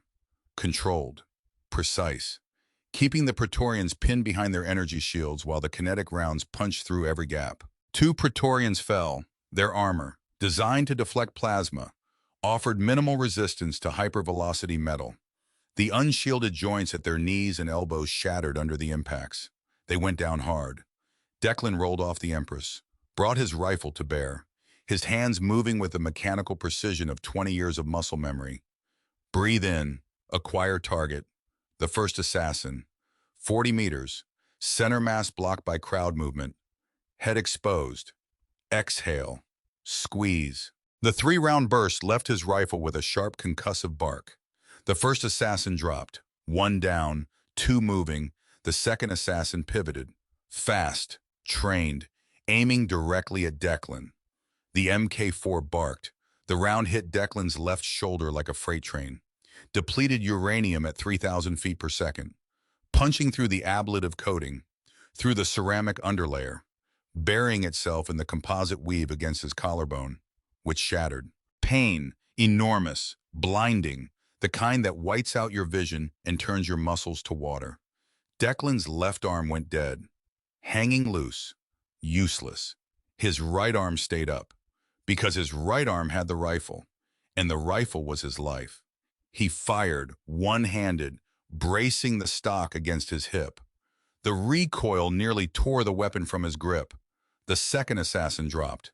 The third, seeing two partners down in under 4 seconds, panicked, dropped his weapon, turned to run.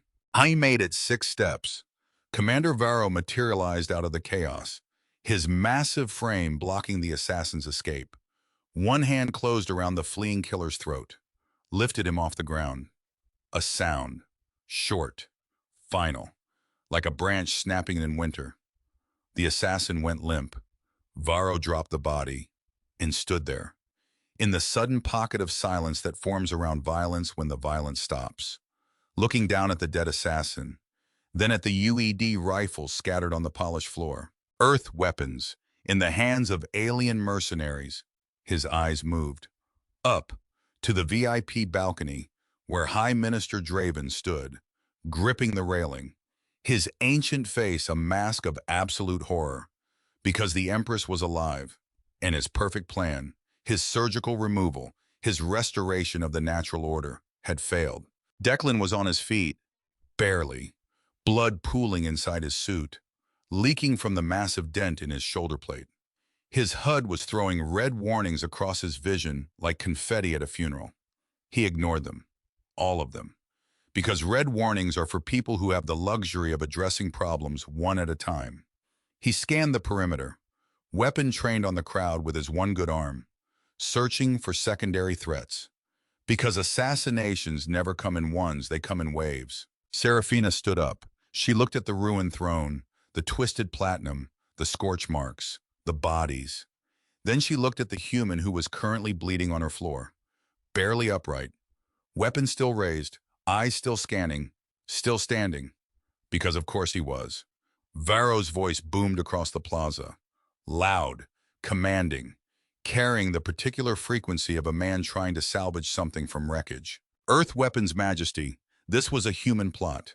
The Directorate tried to assassinate you, arrest the human amid. Stop.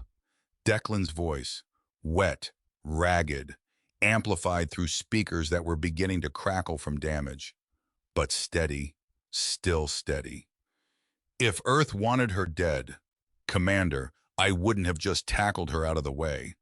He gestured with his rifle toward the fallen assassins, a movement that cost him a spike of agony so intense his vision blurred. Look at their hands. Those aren't human operatives. Their bone structure is wrong. Finger joints too long. Skin pigmentation off spectrum.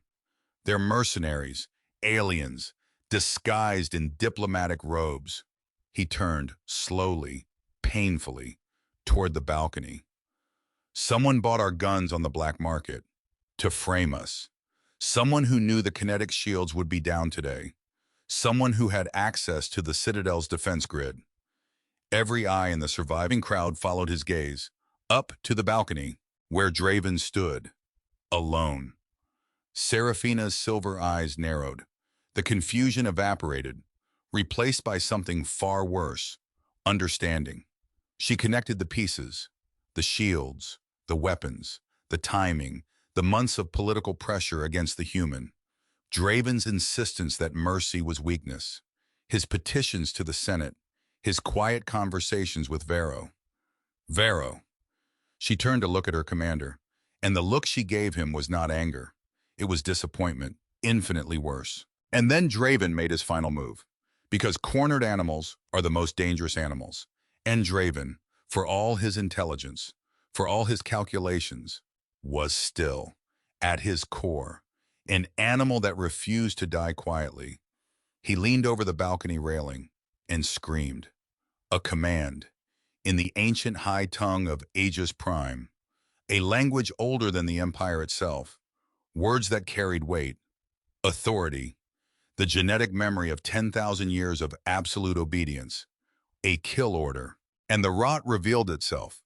1/3 of the remaining Praetorian guards, stationed around the perimeter, raised their plasma casters, not at the crowd, not at the assassins, at the Empress.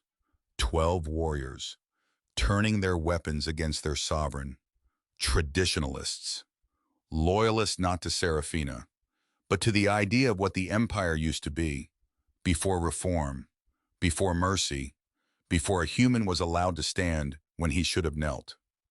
Commander Varro froze. His biometric sensors screamed, multiple targeting lasers painting his armor, painting the dais, painting the Empress, his own soldiers, brothers he had trained, laughed with, bled with, pointing weapons at the woman he had sworn to protect. And for a fraction of a second, the mighty commander of the Imperial Vanguard experienced something his engineered psychology was never designed to handle. Despair, complete, total, paralyzing. Because he was part of this. He had nodded. In Draven's chamber, over a glass of stellar wine, he had agreed, and now the thing he had agreed to was happening. And it was worse than anything Draven had described. So much worse. This was not the clean surgical strike. This was not the quiet restoration of order. This was butchery, and Varro had helped build the table it was served on. Varro! The voice cut through his paralysis like a blade through fog. Declan Rhett, bleeding, broken shoulder, one arm useless, but his eyes, through that cracked visor, were absolutely clear. Choke point at the dais stairs, now. It was a tactical command, simple, direct. The voice of a man who had been in firefights before, who knew that when everything falls apart, the only thing that matters is the next 3 seconds. But Varro didn't move, because moving meant choosing, and choosing meant acknowledging what he had done. And Declan saw it, in that frozen moment, while plasma bolts began to scream across the plaza, while the loyal Praetorians scrambled for cover, while the Empress stood exposed on a dais designed for ceremony, not combat. Declan saw the truth in Varro's eyes. He knew, you were part of this. Not a question. Varro's silence was the loudest confession in the history of the Empire. And here, in this moment, any other person would have shot him, would have put a round through the commander's visor and moved on. Tactical logic, clean, simple. Remove the traitor, protect the principal. But Declan Rhett was not operating on tactical logic anymore. He was operating on something older, deeper, something that 17 years of carrying 11 ghosts had burned into his soul. He knew what it looked like when a man was drowning in a choice he wished he hadn't made. Declan lowered his voice, barely a whisper. Underneath the screaming, underneath the plasma fire, underneath the sound of an empire tearing itself apart. Tyron didn't die because he stood up. Varro. The name hit the commander like a physical blow. His eyes went wide. His armor lights spiked.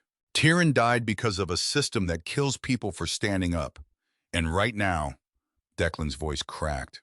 From pain, from urgency, from the desperate hope that he was reading this alien correctly. Right now, you are protecting that system. You are kneeling, again, while people die. A plasma bolt screamed past them, close enough to superheat the air between their faces. Seraphina is the first ruler in 10,000 years who wants to change that system. She is the reason the next tyrant might survive. She is the reason no one else has to kneel and die. Declan held Varro's gaze, through cracked visor and alien eyes, a human and a warrior, separated by biology, united by the one thing that transcended species. Grief. You can't save Tyron, but you can save her. Choose, Commander, right now. Varro looked at the Empress, standing on the dais, silver eyes blazing, not running, not cowering, standing tall, in the middle of an assassination attempt and a military coup, looking every inch the ruler she was. A ruler who had ordered her guards to stop kneeling, who had looked at a human's defiance and seen not insult, but truth. He looked at Draven, on the balcony, screaming orders, the architect of this bloodbath, the guardian of a tradition that had killed Tyrion, for being 1.3 degrees off perfect. And Varro felt something inside him crack, then shatter, then fall away. It happened in stages, like a dam breaking. First the hairline fractures, the doubts he had been suppressing for 23 years. Then the pressure, building, unstoppable, the weight of every kneel, every bow, every time he had pressed his forehead to cold obsidian and told himself it was duty when it was really just fear. And then, the break. 23 years of chains, the invisible weight of kneeling correctly while his brother died, the armor of obedience he had welded to his soul because the alternative was too painful to face. Gone. Not slowly, not gracefully, all at once, like obsidian hit at the resonant frequency, like a bone that has been carrying too much weight for too long. Finally giving way, and the pain of the break was enormous. But underneath the pain was something Varro had not felt in 23 years. Relief. For 23 years. Varro had told himself that Tyrion's death was the price of survival, that kneeling was pragmatic, that obedience was strength. He had been lying. Kneeling was fear, and fear was not strength. A human had proven that. 3 weeks ago, in this very spot. And Varro had hated him for it, but hatred is just grief-wearing armor. And the armor had finally cracked. Commander Varro, leader of the Imperial Vanguard, ignited his plasma blade and charged the traitors. The next 4 minutes were the longest of Declan Rhett's life. And given his life, that was saying something. Varro hit the rebel Praetorians like a natural disaster. His plasma blade carved arcs of violet destruction through the air. He was screaming. Not words, just sound. The raw, unprocessed fury of a man who had finally stopped hating himself long enough to hate the right thing. The traitors had expected Varro to be on their side. That was the plan, Draven's plan. Varro holds the perimeter. The rebels handle the Empress. They did not expect the surgeon to switch sides mid-operation. Varro's betrayal of the betrayal threw the rebel formation into chaos. 3 of the traitor Praetorians fell in the first exchange, cut down by a commander who knew every weakness in their armor. Because he had trained them, he knew the gap between the 3rd and 4th plate on the left flank. The half-second delay in the shield generator's rotation cycle. The tendency to overextend on the second strike. He used all of it, but there were still 9 rebels, and Varro was 1 warrior. This is where Declan Rhett proved that the most dangerous weapon in the galaxy was not a plasma blade, or a depleted uranium rifle, or a 10,000-year-old empire's military apparatus. It was a human being who refused to stop. Declan dropped his heavy Mk4 rifle, useless with one arm, drew his sidearm with his right hand, a heavy caliber kinetic pistol, ugly, blocky, brutal, designed by engineers whose philosophy was simple: reliability and stopping power above all aesthetic concern. The ancestors of this weapon had been carried through trenches and across battlefields in wars that shaped the history of a species. It was not elegant. It was not refined. It worked. Declan took cover behind the shattered remnants of the Platinum Throne, shielding the Empress with his body, his one working arm extended, pistol level, breathing through the pain that was turning his left side into a continuous scream of white-hot agony. "Funnel them!" he shouted at Varro. "They have the numbers. We have the high ground. Don't let them flank." The rebels charged, expecting surrender, expecting the overwhelming odds to do what overwhelming odds usually do. They did not expect trench warfare. Crack, a rebel's neck joint, the gap between helmet and gorget, 1/2 inch of exposed composite. Declan's round found it. Crack, a visor seal, the tiny electromagnetic seam where the faceplate met the cranial housing. Declan knew the frequency, had studied it for 3 weeks, watching the Praetorians train, cataloging every weakness, every vulnerability, because that's what humans do. They watch, they learn, they wait, And when the moment comes, they exploit every flaw with a ruthlessness that makes engineered perfection look like a liability. Crack, crack, crack. Every shot found a weak point. Neck joints, thermal vents, knee actuators, choosing shot placement by the millisecond, while his blood filled his boot, and refusing, absolutely refusing, to stop. Varro, fighting with a fury that bordered on transcendence, became something extraordinary at the top of the stairs. Every time a rebel slipped past his sweeping blade, Declan's pistol would bark, dropping the enemy before they could draw a bead on the Empress. They fell into a rhythm, the alien and the human, the blade and the bullet, two warriors who had every reason to hate each other. Fighting in perfect synchronization, it should not have worked. Every tactical manual in the galaxy would have predicted their failure. Varro fought in sweeping arcs, wide, powerful, designed for open space and honorable engagement. Declan fought in tight controlled bursts, small, precise, designed for close quarters and absolute lethality. But somehow, in the chaos, the two styles complemented each other. Varro's wide blade created a wall that funneled the rebels into narrow approaches, and Declan's pistol punished anyone who tried those narrow approaches. It was like watching a hammer and a scalpel discover they were made for the same operating table. Varro would swing, the rebels would dodge, and in the half-second, they were off balance from the dodge. Declan would fire, not where they were going to be, because 20 years of shooting at things that didn't want to be shot had given Declan an almost supernatural sense of trajectory. 4 minutes, 13 rounds, 9 rebels down. The remaining 3 had backed against the far pillars, weapons raised, but their hands were shaking, their armor lights flashing irregular patterns, the biological equivalent of hyperventilation. They were done. They just hadn't admitted it yet, because survival does not care about your feelings.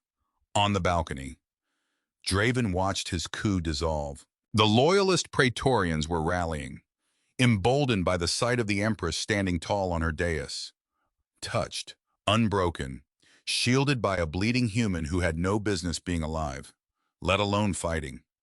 Draven's hands were shaking, an unfamiliar sensation. He had not experienced involuntary muscle movement in over 3 centuries of life. The calculus had changed. The clean strike had become a melee. The framing of humanity had collapsed. Varro's defection had torn the conspiracy wide open. If he stayed, he would be captured, interrogated, executed. So Draven ran, because even master strategists, even patient, ancient, brilliant manipulators of galactic politics, are still animals underneath. And when the fire closes in, animals run. He sprinted toward the grav skiff parked on the balcony landing pad, a sleek, fast diplomatic transport designed for exactly this kind of rapid extraction. The engines hummed to life at his approach, recognizing his biometric signature. From the dais below, Declan saw the movement, the High Minister, running toward a ship, toward escape, toward the outer colonies where he would regroup, rebuild, launch a full-scale civil war that would burn 100 worlds. And Declan's sidearm was empty. The slide was locked back, magazine spent, 13 rounds, all of them in rebel Praetorians, none left for the architect of the whole catastrophe. He looked at the Mk4 pulse rifle, lying on the dais floor, where he had dropped it when he switched to the pistol. 3 feet away, his left arm was a dead thing, hanging from a shattered collarbone, nerves screaming, muscles refusing every command. 3 feet might as well be 3 miles. But a shield does not fold. He said it to himself, in the privacy of his own ruined body, where no one could hear, where it wasn't a speech, wasn't a philosophy, it was just a man, telling himself to move, when his body was begging him to stop. Declan lunged out of cover, his right hand closed around the Mk4's pistol grip. He dragged the heavy rifle up, braced the long barrel against his left shoulder, against the shattered collarbone. The pain was beyond language, beyond the capacity of nerve endings to communicate to a brain. It was a white sun detonating behind his eyes, turning the world into a featureless blaze. His vision went white, came back, went white again, came back. Through the narrow tunnel of remaining consciousness, he found the optic sight. The grav skiff was lifting off, engines glowing, Draven visible through the cockpit canopy, ancient face twisted with fury and fear. Declan exhaled, held, like Montana, like the plains, like the first time you ever fired a rifle, and the drill instructor said, the only thing that matters is the space between heartbeats. He found the space and pulled the trigger. The three-round burst of depleted uranium tore across the open air of the plaza. The rounds did not aim for Draven. Declan was a soldier, not an executioner. They slammed into the grav skiff's propulsion manifold, the volatile fuel cells that powered the craft's anti-gravity generators. Spectacularly explosive when punctured, the resulting detonation shattered the windows of the diplomatic wing. The skiff spun, cartwheeled, trailed fire and smoke across the violet sky, and crashed into the marble pillars of the balcony with a sound like a small moon dying. Draven was thrown from the wreckage, his ancient body tumbling down the grand staircase, bouncing off obsidian steps, landing at the base of the royal dais, broken, humiliated, alive, but only technically, seeing their architect fall. The remaining rebels lost what was left of their nerve. Weapons dropped, one by one, clattering on the polished floor. The sound of a conspiracy dying. Silence. Not the peaceful kind. The exhausted kind. The kind that settles over a battlefield when the shooting stops and the survivors realize they're still breathing and aren't sure how to feel about it. Commander Varro deactivated his blade. His armor was scorched, battered, cracked in places that exposed the dark skin beneath, violet blood seeping from a wound on his forearm. He looked down at Draven's crumpled form, then up at the dais, where Captain Declan Rhett was finally, slowly, allowing the heavy rifle to slip from his grasp. It hit the floor with a flat metallic sound. Final, like a period at the end of a very long sentence. Declan's knees buckled. Not a decision, not a choice, just physics. Blood loss and trauma and the simple mechanical failure of a body that had been asked to do more than a body was designed to do. He went down, and before he hit the floor, a hand caught him. Massive, armored, one arm hooking under Declan's right side, holding him upright with a gentleness that seemed impossible from something that large. Varro, the commander of the Vanguard, who 3 weeks ago had threatened to throw this human into the atmospheric incinerators, was holding him up, not because of an order, not because of duty, because he chose to. And in that choice, something healed, not completely, not permanently. The wound of Tyron would never fully close, but the bleeding slowed, just enough, just for a moment, enough to breathe. Empress Seraphina stepped forward. Her diamond armor was cracked, her star silk robes torn, her silver eyes swept the carnage. The ruined throne, the fallen warriors, the shattered windows, the burning wreckage of the grav skiff, and the two figures at the center of it all. An alien commander holding a human soldier upright, both of them bleeding, both of them broken in ways that armor could not protect against, both of them standing. She walked to them, each step deliberate. Her robes were torn, her diamond armor cracked. She had not been touched by a single weapon, but the violence had reached her anyway. In the way her shoulders sat slightly lower than they had that morning, in the way her silver eyes moved with something that was not quite fear, but was perhaps its close relative.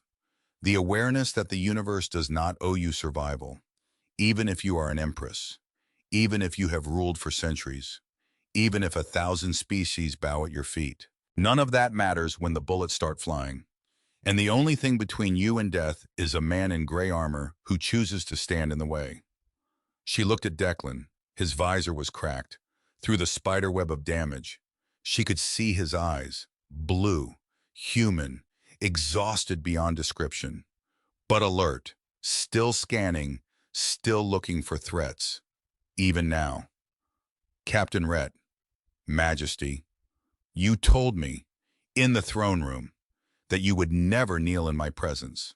Declan became aware, through the fog of pain and blood loss, that he was not standing under his own power, that Varro was holding him, that his legs were not fully beneath him, that he was, to any observer, very close to kneeling. I appear to be halfway there, Majesty. His voice was wet, ragged, but the ghost of something that might have been humor flickered through the static. Gravity and depleted uranium make a convincing argument. Serafina extended her hand. Not the imperious gesture of an empress commanding a subject to rise. Not the formal protocol of a sovereign acknowledging a soldier. Just a hand, offered to someone who needed help standing up. And that was the difference, because for 10,000 years, this empire had operated on a single principle. Some beings stand, others kneel. The strong command, the weak obey, and the distance between the throne and the floor is measured in absolute power.